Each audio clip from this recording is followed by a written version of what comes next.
అరుణోదయ సాహిత్య సమాఖ్యకు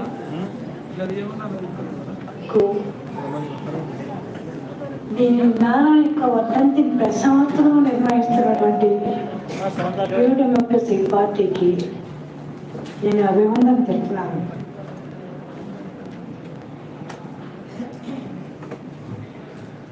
మా నాన్నగారి నుంచి చెప్పమని అంటుంటే నాకు చెప్పడానికి మాకు అసలు ఏమీ లేదు. మీరందరూ ఒక్కొక్కరు ఒక్కొక్క విషయం చెప్తుంటే ఇంతమందితోటి జీవితం పంచుకున్న మా నాన్నగారు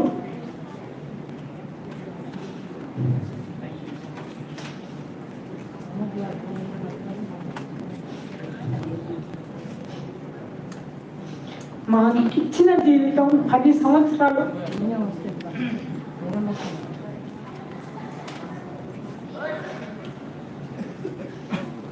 చిన్నప్పుడు ఒక 9 సంవత్సరాల వరకు కోడూరులో ఉంటే ఆయన ఎప్పుడు వచ్చేవారో ఎప్పుడు వెళ్ళేవారో మాకు తెలీదు.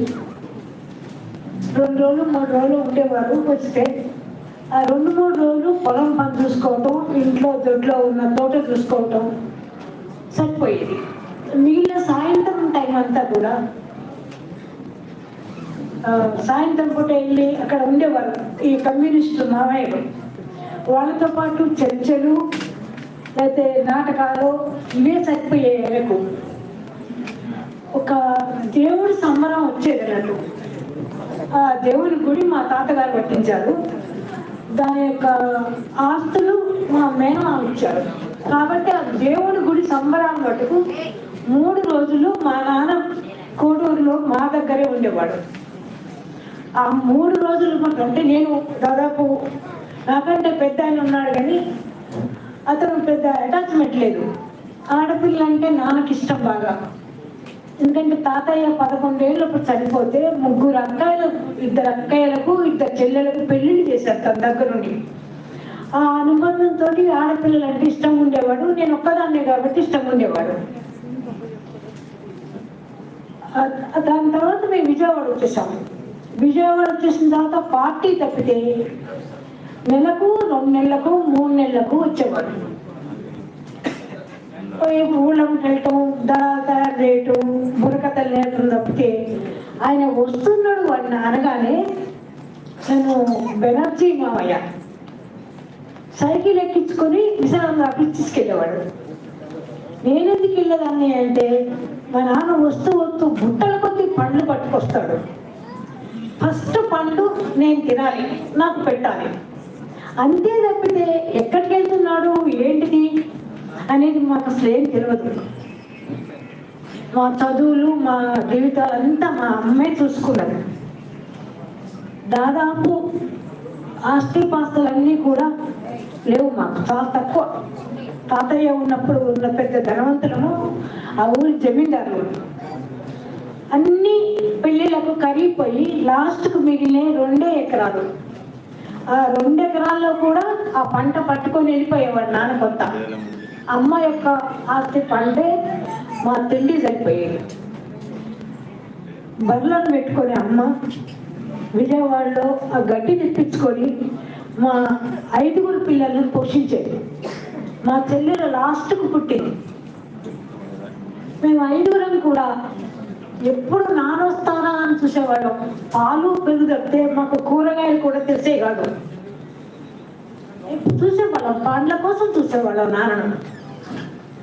అక్కడి నుంచి పార్టీ ఓడిపోయింది. 55లో 56 గుర్తులేదు. గన్పూర్ వచ్చేసాం.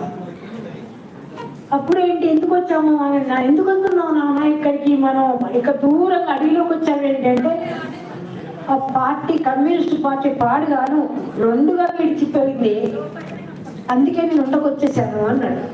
సిపిఐ సిపిఎం విడిపోయింది అప్పుడు. అట్లాగా వచ్చేసావు అనుకున్నాం. అంతే. ఆ 10 సంవత్సరాలు మాతోనే ఉన్నారు మా నాన్న. కానీ ఆ 10 సంవత్సరాలు ఉదయం 6 గంటలకు పొలంలోకి వెళ్తే సాయంత్రం 5:30-6కి మా కంటికి కనిపించేవాడు. ఆ కనిపించినటువంటి మిగిలిన టైం కూడా అప్పుడు ఒక బుర్రకథ టీం ఉండేది అక్కడ. కాజా కృష్ణ, రాఘవులు 2 ఉండేవాళ్ళు. ఆ పాటలు అవి రాత్రి 9 వరకు మేము వినుకుంటూ ఆ మైకంలో ఉండేవాళ్ళం మేము. అంతవరకు మాకు తెలుసు.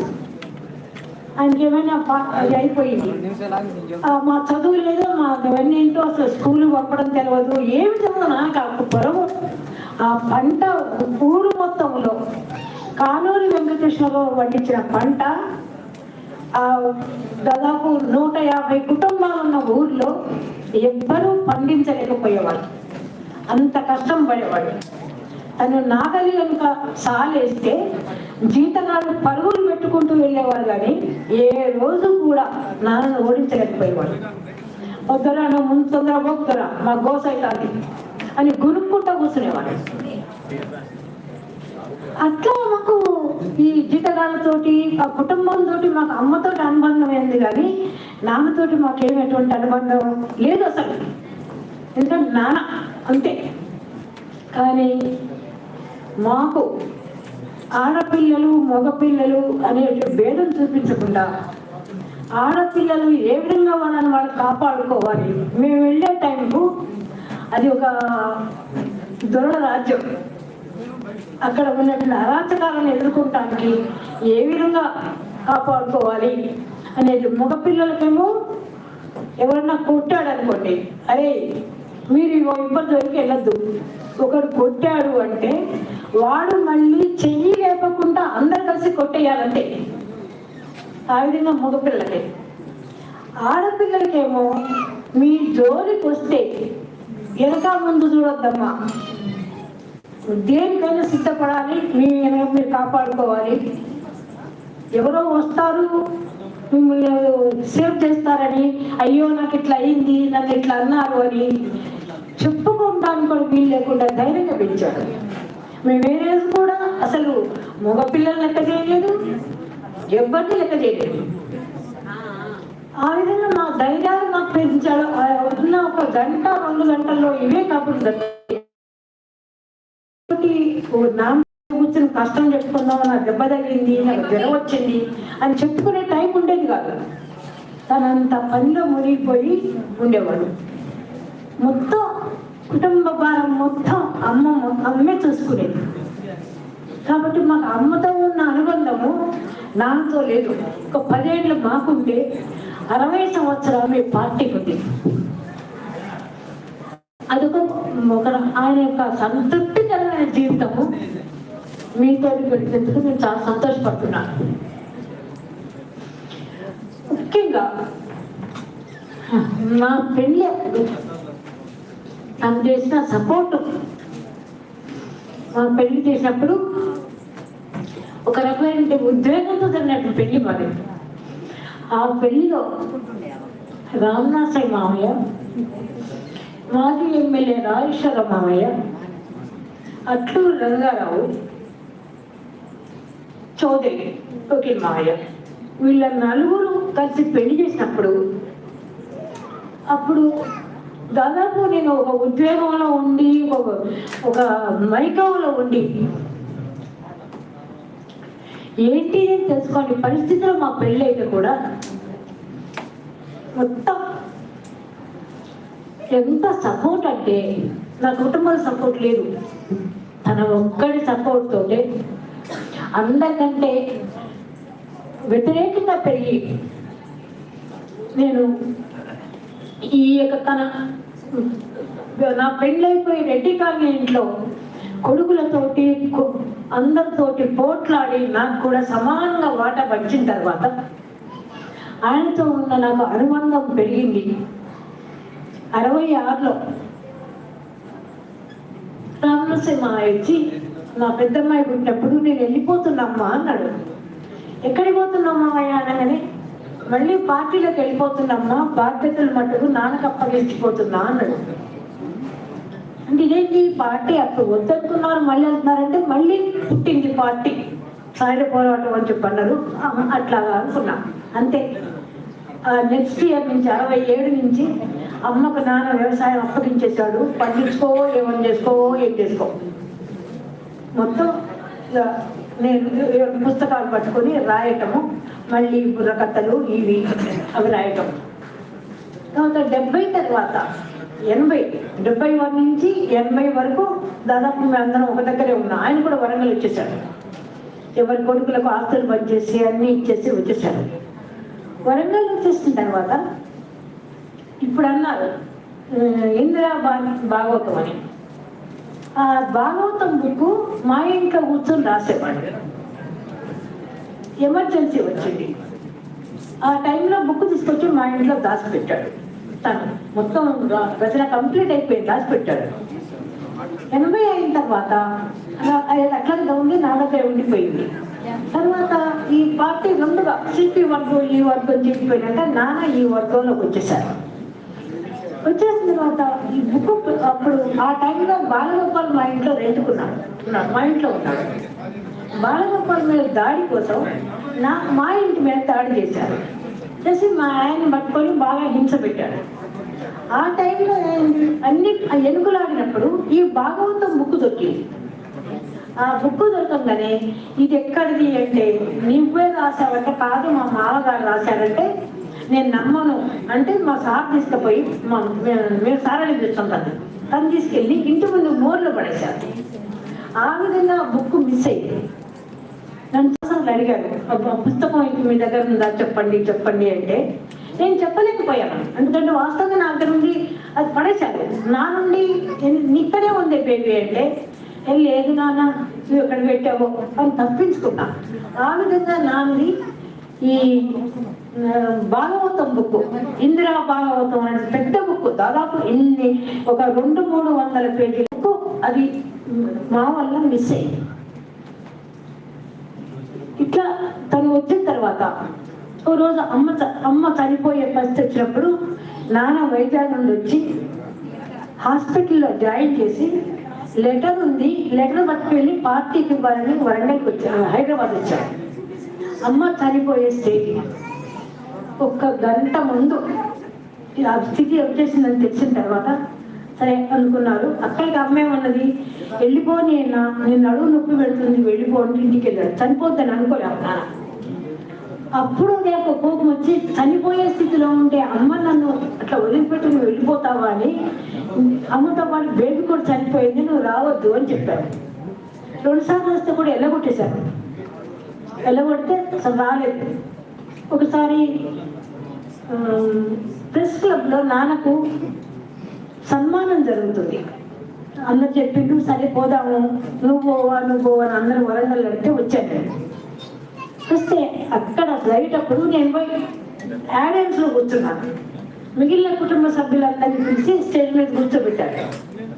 ఆడియన్స్లో కూర్చున్నప్పుడు రామారావు చూసి బేవక్క అక్కడ కూర్చున్నాం ఎందుకు, ఇట్లా ఇక్కడికి రా అన్నాడు. ఏం కాదులే కూర్చుంటా అన్న. చూశాడు, నేను రావద్దన్నా కదా, ఆ కోపం ఉంది, నన్ను రావద్దంటదా అనే కోపంతో ఇక్కడ చూసుకుంటూ నాకు 6 పిల్లలుండి అనాథను ఒకప్పుడు, కానీ నాకు 16,000 మంది బిడ్డలున్నారు చూడు అనుకుంటూ నన్ను చూపించి మొగోయాలు వేసుకున్నాడు. నేను నవ్వుకుంటూ వచ్చేసానట్టు. అంటే తను నా కోసం ఎంత కష్టపడేవాడో, నా కోసం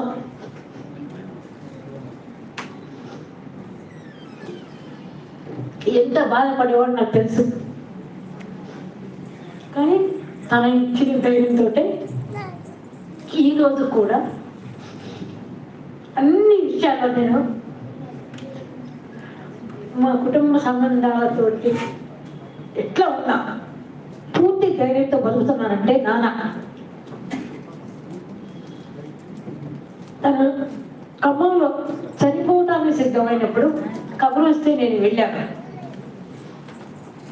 అప్పుడు గోవర్ధన్ ఒకసారి గన్పూర్లో నాన్న ఉంటే దుమ్ములో పడుకుంటే గోవర్ధన్ ఫోన్ చేసి ఏంటి నాన్న ఎందుకు వదిలిపెట్టారు అంటే అప్పటికప్పుడు తీసుకెళ్లారు. ఖమ్మంలో రూమ్ ఉంది, రూమ్లో ఉంచేశారు.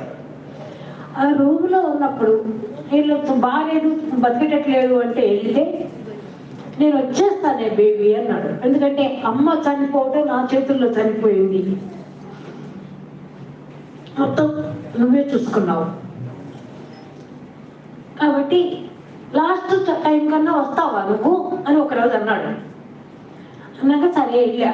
వచ్చావు కదనే, నేను వస్తా తీసుకెళ్ళు అన్నాడు. నాన్న నాకు కమోట్ లేదు, నీకేమంటే అన్నీ ఉంది, మామూలు ఇండియన్ వెస్టర్న్ ఉన్నాయి, ఇండియన్ ఉన్నాయి, కమోట్ పెట్టి తీసుకెళ్తాను నాన్న అని అన్నా. ఏం కాదులేవే పోదామంటే, ఇప్పుడు ఎట్లా తీసుకుపోన్నానా, నేను కార్ తీసుకొస్తాను, 2 రోజుల్లో వస్తాను అన్నా.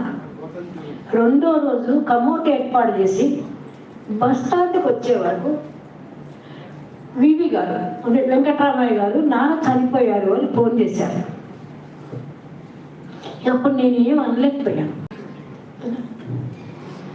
తన లాస్ట్ టైంలోకి అనుకున్నాను. ఎందుకంటే ఆ టైంలో వెంకట్రావు గారు నన్ను తిట్టారు కాదమ్మా, నువ్వు అప్పుడేకప్పుడు నాకు ఆ ఫోన్ చేస్తే నేను నీకు వెహికల్ పంపించకపోదును, అంబులెన్స్ తీసుకురావద్దారునా. వాళ్ళు 3 భాగాలుగా విడిపోయారు, ముగ్గురు 3 రకాలుగా తాతయ్య సంస్మరణ చేస్తున్నారు. అదే నీ ఇంట్లో చనిపోతే నువ్వు ఒక్కదానివే ప్రతి సంవత్సరం అందరినీ పిలిచి సంస్మరణ చేసేవాడిని అని నన్ను దాదాపుగా ఎన్నిసార్లు వెంకట్రావు గారు తిట్టారో బాధ అనిపించినాము. కానీ ఇప్పుడు మళ్ళీ అందరూ కలిసి ఒకటే పార్టీగా ఈ సంస్మరణ సభ చేస్తున్నారు. అరుణోదయ సాహితీ సమాఖ్య అందరూ సంతోషంగా మళ్ళీ ఒకటిగా ఉంటున్నారంటే మా నాన్న ఆశ సిద్ధించింది అని నేను సంతోషపడుతూ ముగిస్తున్నాను.